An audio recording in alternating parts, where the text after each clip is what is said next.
প্রিয় ভিউয়ার, আমি আজকে যারা 2026-এ মাধ্যমিক পরীক্ষা দেবে সেই মাধ্যমিক পরীক্ষার্থীদের জন্য রায়ো মার্টিনের প্রশ্নবিচিত্রা থেকে ফার্স্ট সামেটিভ পরীক্ষার জন্য যে কিছু সেট রয়েছে কোশ্চেনের, সেগুলো নিয়ে আলোচনা করব এবং আমি বিশেষ করে এমসিকিউ এবং এসিকিউ কোশ্চেনগুলো নিয়ে আলোচনা করব। তো আমি ভিউয়ারদের কাছে অনুরোধ করব, চ্যানেলে নতুন হয়ে থাকলে অবশ্যই চ্যানেলটিকে সাবস্ক্রাইব করে রাখবে আর পাশে থাকা বেল আইকনটি প্রেস করে রাখবে, যাতে করে এরকম সাজেস্টিভ ভিডিও সবার প্রথম তোমার কাছে পৌঁছায় এবং বন্ধুদের কাছে শেয়ার করে রাখবে।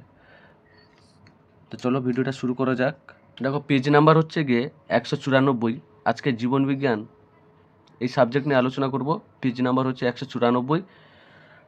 ফার্স্ট হচ্ছে বাগনান হাই স্কুল। এটা থেকে প্রথমে যে প্রশ্ন আছে, প্রতিটি প্রশ্নের সঠিক উত্তরটি নির্বাচন করো, তার ক্রমিক সংখ্যা সহ বাক্যটি সম্পূর্ণ করে লেখো। আমি খুব তাড়াতাড়ি বলবো যাতে ভিডিওটা খুব বেশি লম্বা না হয়ে যায়। প্রথম যে প্রশ্নটা আছে, পাখির প্রতিটি ডানায় সারিবদ্ধভাবে সাজানো বড় পালক রেমিজেসের সংখ্যা কয়টি? এটি হবে গিয়ে 19টি। অপশান ঘ 19টি। এরপরে আছে, ক্রোমোজোমের উপস্থিতির একটি ক্ষারীয় প্রোটিনের নাম হলো যা নিউক্লিওজোম গঠনে সাহায্য করে। এটা হবে হিস্টোন প্রোটিন। অপশান খ। এরপরে, সন্ধ্যা মালতী ফুলের রাতের বেলা ফোটে কিন্তু দিনের বেলা সূর্যের আলোতে বুঝে যায়। এটি কি প্রকার চলন? এটি হবে কি ফটোন্যাস্টিক। এরপর 4 দাগে বীজবিহীন ফল উৎপাদনে সাহায্য করে। এটা হবে অপশান ক এনএএ। তারপর, ডিএনএতে অণুর গুয়ানিনের পরিপূরক ক্ষার মূলকটি কি? এটা হবে গিয়ে সাইটোসিন। অপশান খ সাইটোসিন। তারপরে, cornea, choroid, lens, aqueous humour, vitreous humour অক্ষিগোলকের এই অংশগুলির মধ্যে কটি অক্ষিগোলক প্রতিসারকের মাধ্যম? এটি হবে গিয়ে 3টি। অপশান ক 3টি।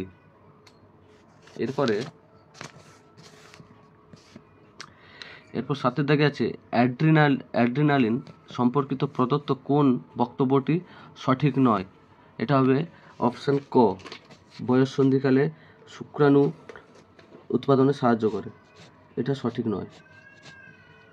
এরপরে, কোষ বিভাজনের সময় ক্রোমোজোমের যে অংশে ব্রেমতন্তু যুক্ত থাকে সেটা হবে সেন্ট্রোমিয়ার।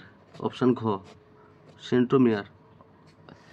তারপর শূন্যস্থান পূরণ আছে। নিচের বাক্যগুলিতে উপযুক্ত শব্দ বসে শূন্যস্থানগুলি পূরণ করো। এখানে আছে, ড্যাশ কোষ বিভাজনে ব্রেমতন্তু গঠিত হয় না। এটা হবে মিওসিস।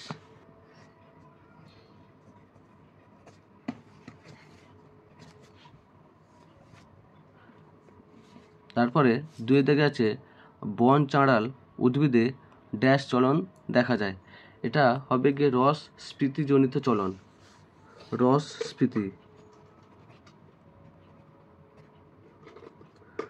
রস স্ফীতিজনিত চলন। এটা নিয়ে একটু বলে দিই, এই বন চাঁড়াল উদ্ভিদে রস স্ফীত চলন দেখা যায়। এই জন্য একে ভারতীয় টেলিগ্রাফ নামেও পরিচিত, যেহেতু এই সময় এই বন চাঁড়াল উদ্ভিদে পাতাগুলো ওঠানামা করে, তাই। তারপর আছে, কুশিং সিনড্রোম ড্যাশ হরমোনের অধিক্ষরণে হয়। এটা হবে গিয়ে কর্টিসল হরমোনের অধিক্ষরণে হয়, যা এটা অ্যাড্রিনাল গ্রন্থি থেকে খরিত হয়। এটা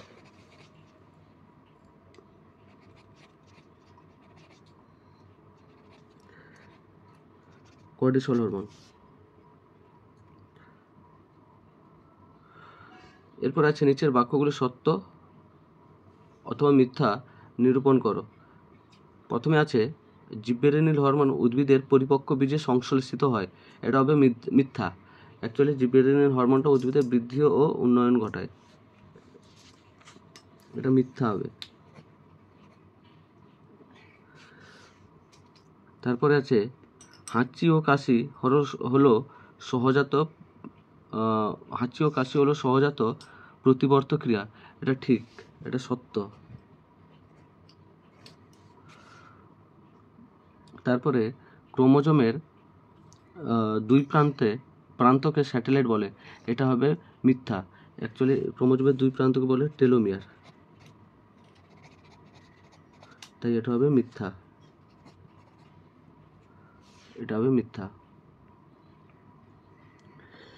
এরপর স্তম্ভ মেলাতে বলেছে মাইটোসিস, প্রথমটা হবে গিয়ে অপশান ঘ দেহকোষ, এটা হবে ঘ, অপশান ঘ। তারপরে আছে গিয়ে মিওসিস, এটা হবে গ গ রেণু মাতৃকোষ। তারপর লঘু মস্তিষ্ক বা সেরিবেলাম, এটা হবে খ। এরপর আছে কোন উপাদান নিউক্লিওটাইডে থাকলেও নিউক্লিওসাইডে থাকে না, এটা হবে নিউক্লিওটাইডে ফসফেট গ্রুপ থাকে না, নিউক্লিওসাইডে কি ফসফেট গ্রুপ।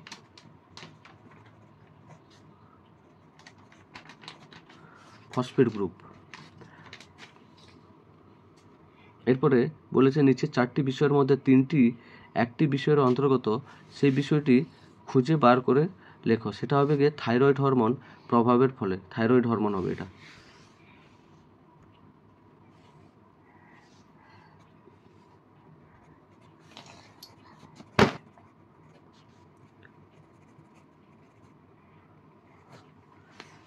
এই ছিল আজকের প্রশ্নবিচিত্রা রায় ও মার্টিনের ফার্স্ট সামেটিভের ফার্স্ট সেট এমসিকিউ এবং এসিকিউ কোশ্চেনের কিছু উত্তর দেওয়ার চেষ্টা করলাম। এরপরেও যদি তোমাদের কিছু কোশ্চেনের অ্যান্সার জানার থাকে অবশ্যই কমেন্ট করে জানাবে। আর আবারও বলবো, ভিডিওর অবশ্যই লাইক, কমেন্ট এবং শেয়ার করবেন বন্ধুদের সাথে। আর চ্যানেলে নতুন হয়ে থাকলে অবশ্যই চ্যানেলটিকে সাবস্ক্রাইব করে রাখুন। ধন্যবাদ।